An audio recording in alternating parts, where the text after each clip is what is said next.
Bonjour à tous. Alors voilà, c'est parti donc pour le cours numéro 5, celui du jeudi 10 décembre.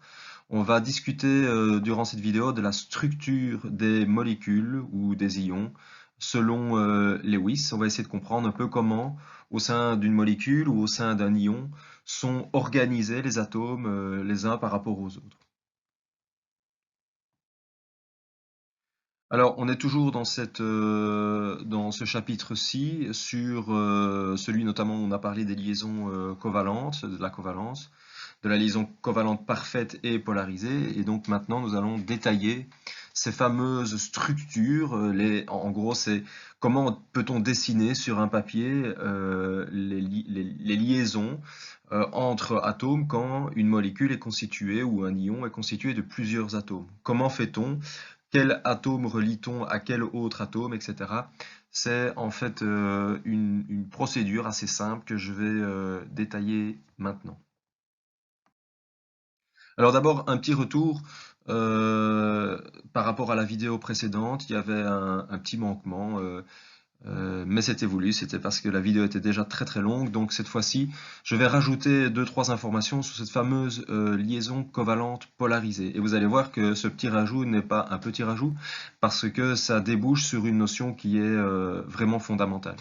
Alors on avait notamment parlé de l'acide chlorhydrique et on avait représenté l'hydrogène et le chlore avec donc un trait, un lien qui représentait donc le partage des deux électrons. Et nous avions également représenté une flèche qui allait de l'hydrogène vers le chlore. Et en réalité, c'est pas vraiment de l'hydrogène vers le chlore, c'est plutôt les deux électrons de la liaison qui sont en fait davantage attirés par le chlore. Ça fait référence à cette fameuse notion d'électronégativité.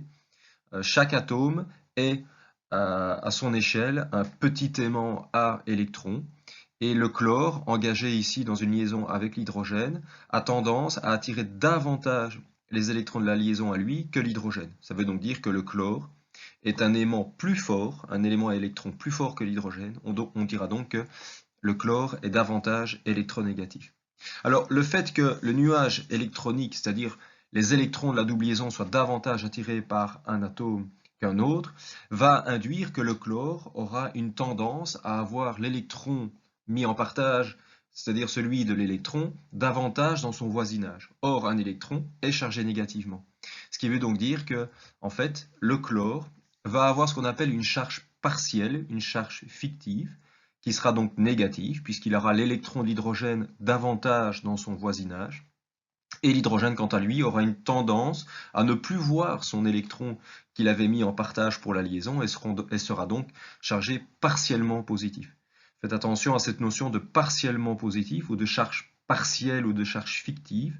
Il y a donc bien là une distinction à faire avec la charge réelle, qui est la charge que l'on donne à un ion, c'est-à-dire un atome qui a carrément arraché un ou plusieurs électrons à un autre atome ou a perdu un ou plusieurs électrons. Alors, voyons maintenant d'autres molécules et cette fois-ci des molécules où il y a plusieurs liaisons covalentes polarisées. Dans tous les cas, nous allons donc mettre des flèches qui représentent en fait le déplacement des électrons de la liaison vers l'atome le plus électronégatif. Donc dans le premier cas ici, dans la molécule d'eau, vous voyez donc deux liaisons, deux fois une liaison entre un hydrogène et un oxygène. Dans le premier cas, c'est donc forcément l'oxygène qui est, il suffit d'aller voir les valeurs dans le tableau de Mendeleïev, c'est l'oxygène qui est le plus électronégatif, donc il attire pour la liaison de gauche, et pareil pour la liaison de droite. D'accord? Ça induit quoi? Ça induit que l'hydrogène a donc une tendance à ne plus voir son électron, il sera chargé donc delta+, et l'oxygène, lui, puisqu'il est engagé dans deux liaisons et il attire ces deux électrons d'hydrogène davantage dans son voisinage, il sera deux fois delta-. D'accord? Il a un delta-, si vous voulez, pour la liaison de gauche, il a un delta- pour la liaison de droite, et la somme fait 2 delta-. Dans le cas de l'acide cyanhydrique, ben, vous avez le carbone qui est davantage électronégatif, et dans les trois liaisons qui permettent la liaison entre le carbone et l'azote, ben, c'est l'azote qui est davantage électronégatif. Ça veut dire quoi? Ça veut dire que l'hydrogène est donc delta+, l'azote tout à droite est 3 fois delta-, d'accord? Et le carbone, par contre, il est 2 delta plus, d'accord? Ben, comment on fait pour trouver les 2 delta plus? C'est qu'il est, pour la liaison entre le carbone et l'azote, il est 3 delta plus, mais comme il gagne 1 delta moins dans la liaison carbone-hydrogène, ben 3 delta plus et 1 delta moins, ben c'est comme si vous faisait 3 plus moins 1, donc ça fait seulement 2 delta plus. Et pour la liaison qui existe au sein de la molécule de CO2 entre le carbone et l'oxygène, c'est l'oxygène le plus électronégatif. Et donc nous aurons 2 delta moins pour les oxygènes et 4 delta plus. Alors maintenant, faisons maintenant le bilan. On fait la somme des charges partielles, tant positives que négatives, pour chacune de ces molécules. 1 delta plus et 1 delta moins pour la molécule d'acide chlorhydrique. Dans le cas de l'eau, 1 delta plus 2 delta moins, plus 1 delta plus. Pour l'acide cyanhydrique, 1 delta plus, 2 delta plus et 3 delta moins. Et pour le CO2, 2 delta moins, 4 delta plus et 2 delta moins. Si vous faites la somme à chaque fois, vous verrez que vous obtiendrez une somme de charge partielle qui est égale à 0. Alors prenons maintenant encore une autre molécule, un peu plus complexe, où il y a un peu plus d'atomes engagés et donc de liaisons. Si nous faisons le bilan à chaque fois en faisant référence donc à ces électronégativités, eh bien nous obtiendrons ceci. Okay. Je vous laisse vérifier si vous le souhaitez. Vous pouvez regarder les électronégativités de chacun des atomes et de voir de quelle manière eh bien, vont se déplacer ces fameux nuages électroniques, c'est-à-dire ces deux électrons qui sont impliqués dans la liaison. Si je fais la somme de chacune des charges partielles tant positives que négatives, eh bien, de nouveau, j'obtiens 0. Ça veut dire quoi? Ça veut dire que les molécules, quand on fait la somme de ces charges partielles tant positives que négatives, on obtiendra toujours 0. C'est une définition intrinsèque, on va dire, de la molécule. La molécule peut donc être définie comme une association d'atomes, d'au moins 2 atomes, et cette association va générer en fait une certaine stabilité électronique, c'est-à-dire que les molécules, dans tous les cas, seront neutres. Alors voyons maintenant ce qui nous intéresse en fait dans cette vidéo, c'est-à-dire on va essayer de comprendre comment on écrit les molécules ou les ions polyatomiques, c'est-à-dire si je vous dis que vous avez une molécule par exemple de H2SO4, de H2O, etc., comment vous allez représenter la molécule? Quel atome est lié à quel atome? Comment allez-vous faire? Bien, on va voir qu'il existe une formule qu'on appelle la formule de Lewis, qui est en fait une représentation tant d'une molécule que d'un ion polyatomique, qui nous permet de voir assez facilement quel atome est lié à quel atome au sein d'une molécule ou d'un ion polyatomique.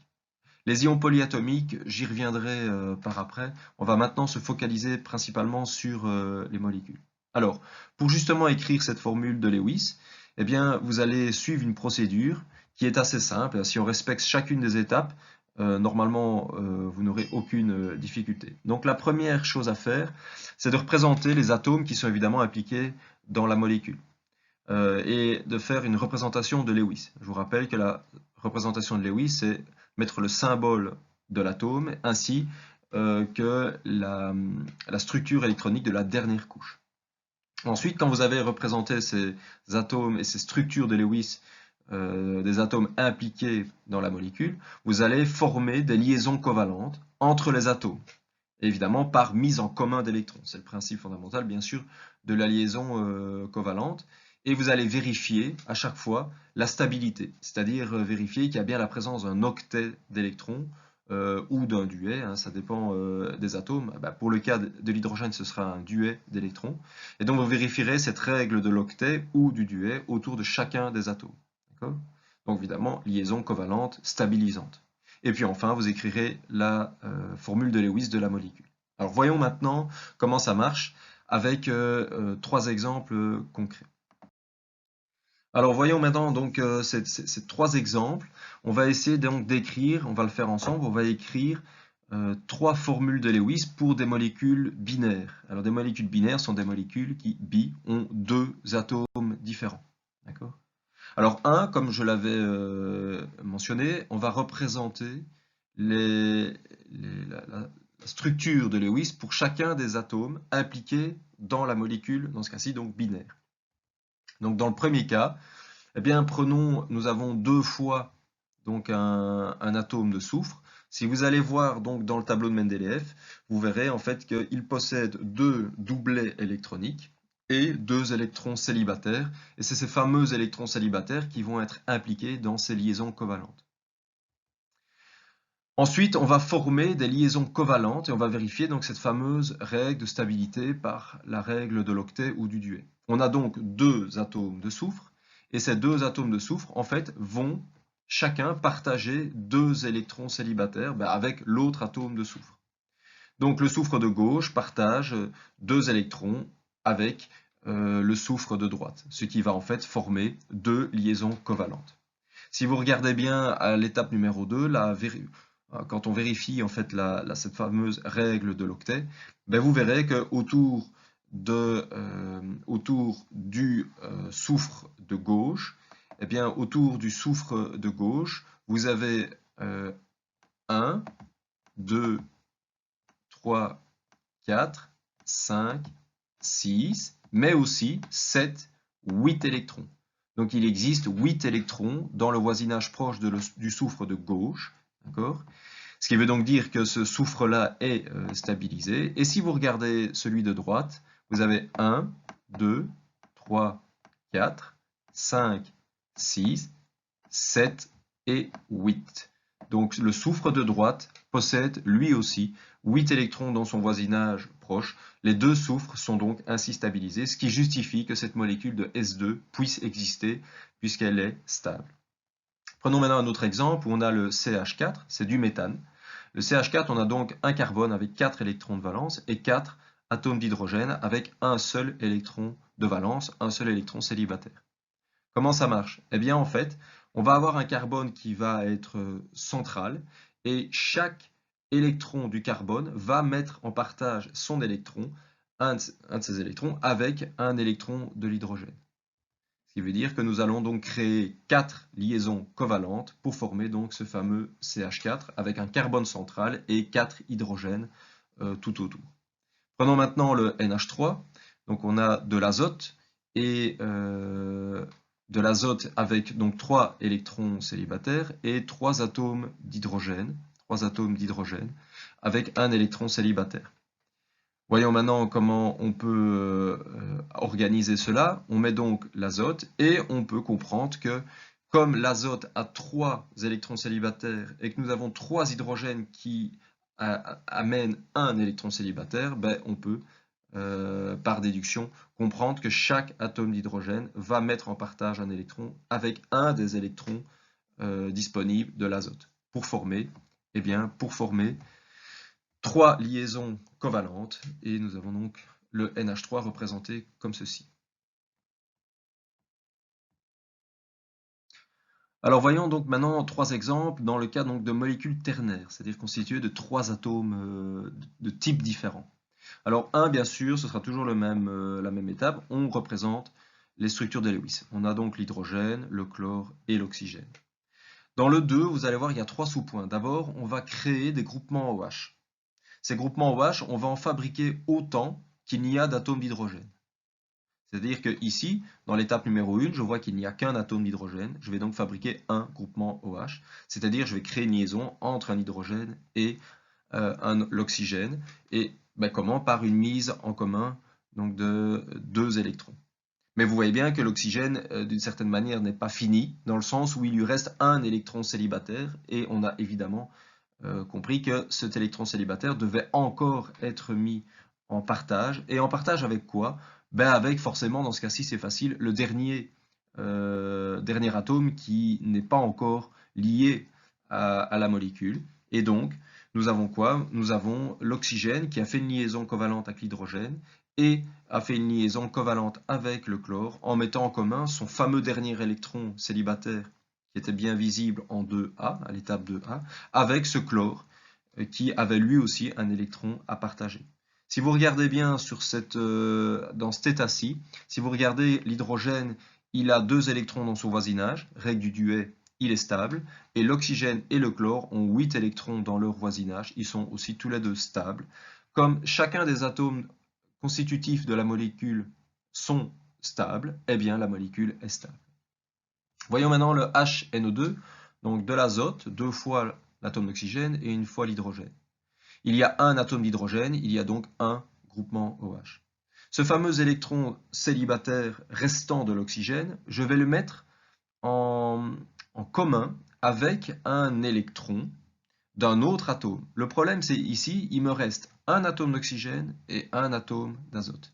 Ici, on me dit en 2B, c'est que je le mets en commun avec, on dit, l'atome caractéristique de la molécule. C'est un petit peu, si vous voulez, l'atome qui permet à la molécule d'être bien différente des autres molécules. Hein. Si vous voyez HClO, HNO2, H2CO3, vous voyez bien que dans ces trois molécules, il y a de l'hydrogène, il y a de l'oxygène. C'est un petit peu évidemment des atomes qui sont souvent présents au sein des molécules, mais l'atome caractéristique, et c'est ce qui va faire son identité, va faire qu'il est différent des autres molécules, ben c'est la présence d'azote. D'accord? Et donc, dans le premier cas, ben c'est le chlore qui est l'atome caractéristique. Ici, ce sera l'azote. Et dans le troisième cas, ben ce sera le carbone qui sera caractéristique. Donc, l'électron célibataire de l'oxygène va être mis en liaison avec ce fameux atome caractéristique qui est l'azote. Donc, un électron de l'azote est mis en commun avec l'électron célibataire restant de l'oxygène. Alors, avant d'aller à l'étape 2C, ce qu'on verra par après, je vais déjà commencer donc pour le troisième cas, l'étape 1, 2A et 2B. Donc on a 3 oxygènes, un carbone et 2 hydrogènes. Il y a 2 atomes d'hydrogène, on peut donc former 2 groupements OH.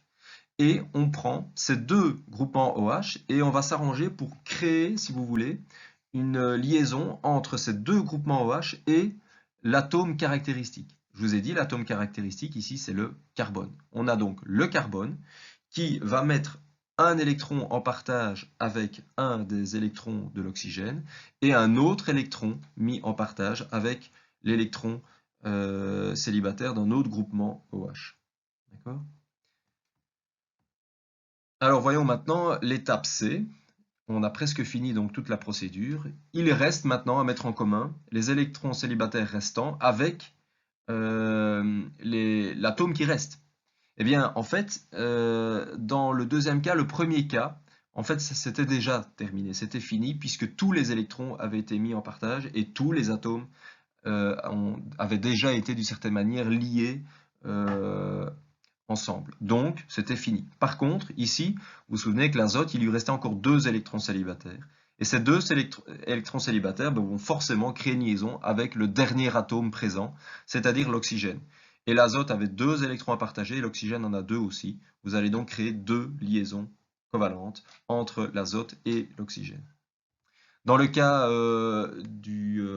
dans le troisième cas, il restait pour le carbone également 2 électrons à mettre en commun, et effectivement, il va lui aussi les mettre en commun avec les 2 électrons de l'oxygène.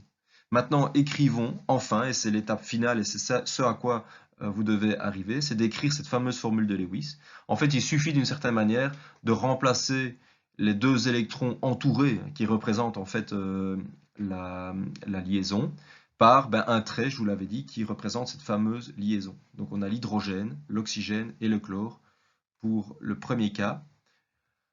On représente ceci pour le HNO2, où à chaque fois, je vous l'ai dit, chaque fois qu'il y a 2 électrons mis en commun, c'est une ligne, puisque ces lignes représentent les liaisons chimiques. Et vous avez ici le H2CO3. Alors, voyons maintenant comment on va écrire ces formules de Lewis pour des ions, les fameux ions polyatomiques. Alors, détaillons pour le ClO-, le NO2- et le CO3-, qui tous les trois sont des ions qui proviennent en fait du HClO. Vous voyez que le HClO qui perd un hydrogène devient ClO-, le HNO2, NO2-, et le H2CO3 en perdant 2 hydrogènes devient CO3-. Alors en fait, pour écrire la formule de Lewis de ces ions, il suffit d'enlever l'hydrogène sous la forme de proton. Alors attention qu'un proton, c'est un H+, c'est un hydrogène qui est parti, qui est parti, mais qui est parti sans son électron. D'accord? Je vous rappelle que l'hydrogène, c'est un atome relativement simple avec un proton dans son noyau et un électron en orbite. Si on enlève cet électron, il ne reste plus en fait d'orbite et plus d'électrons. Il ne reste qu'un noyau avec un proton, raison pour laquelle le H+ est appelé aussi le proton. Alors, si je prends le cas donc du HClO qui va donc devenir ClO-, comment ça marche? D'abord, j'ai cette fameuse représentation de Lewis avec la procédure que j'ai détaillée juste avant. Si on enlève le proton, donc le proton qui est là à gauche lié à l'oxygène, si c'est du H+ qui s'en va, ça veut dire que l'électron qu'il avait amené et mis en commun avec l'électron de l'oxygène ne va pas partir avec l'hydrogène. S'il ne part pas avec l'hydrogène, en fait, c'est qu'il va être d'une certaine manière récupéré par l'oxygène. Ça veut dire que l'oxygène avait mis en commun un électron avec l'hydrogène, mais il va évidemment l'oxygène garder cet électron, mais il va en plus récupérer l'électron de l'hydrogène qui est parti. Ça veut dire quoi? Eh bien, ça veut dire que en récupérant l'électron de l'hydrogène, eh bien l'oxygène, si je rajoute à son électron initial l'électron de l'hydrogène, eh bien on se retrouve avec un doublet électronique représenté ici par un trait rouge. Dans l'ensemble, ça devient donc bien un ion avec une charge réelle puisqu'on a arraché un électron et donc il est devenu une fois négatif. Pourquoi une fois négatif? Ben parce que dans ce cas-ci, l'oxygène a récupéré un électron qui était l'électron de l'hydrogène. Et ça, c'est l'ion ClO-. Dans le cas du HNO2, avec sa formule de Lewis représentée comme ceci, eh bien dans ce cas-ci, c'est pareil. C'est l'hydrogène qui va être arraché, il va partir sous forme de proton. L'oxygène va donc récupérer l'électron de l'hydrogène et va, lui aussi, avoir un doublet électronique. C'est ce qui justifie sa charge une fois négative, c'est NO2-. Dans le cas de H2CO3, avec cette formule de Lewis, eh bien, ce que j'ai représenté, ce que j'ai expliqué deux fois ici juste avant, eh bien, va se faire deux fois. C'est-à-dire que l'hydrogène de gauche, enfin en bas, va partir et il va donner son électron à l'oxygène. Et de la même manière, l'hydrogène qui est plus sur le dessus va lui aussi donner son électron à l'oxygène, je dirais d'une manière définitive. Et donc, on va avoir deux doublets électroniques. Et comme il y a deux doublets électroniques, ça veut dire qu'il y a eu une capture de deux électrons, ces deux électrons provenant donc de ces fameux deux hydrogènes, raison pour laquelle nous avons du CO3 deux fois chargé négativement. Voilà, et donc on termine et je vous propose donc un exercice qui consiste donc à écrire les formules de Lewis, donc tant pour les molécules que les ions, et vous assurer que vous avez bien compris l'ensemble. S'il faut faire des arrêts à un moment donné de la vidéo pour réécouter et mieux comprendre, n'hésitez pas. Le but, c'est donc de savoir écrire ces formules de Lewis pour les molécules et les ions. Ça va? Donc je vous souhaite un excellent travail et à bientôt dans une prochaine vidéo.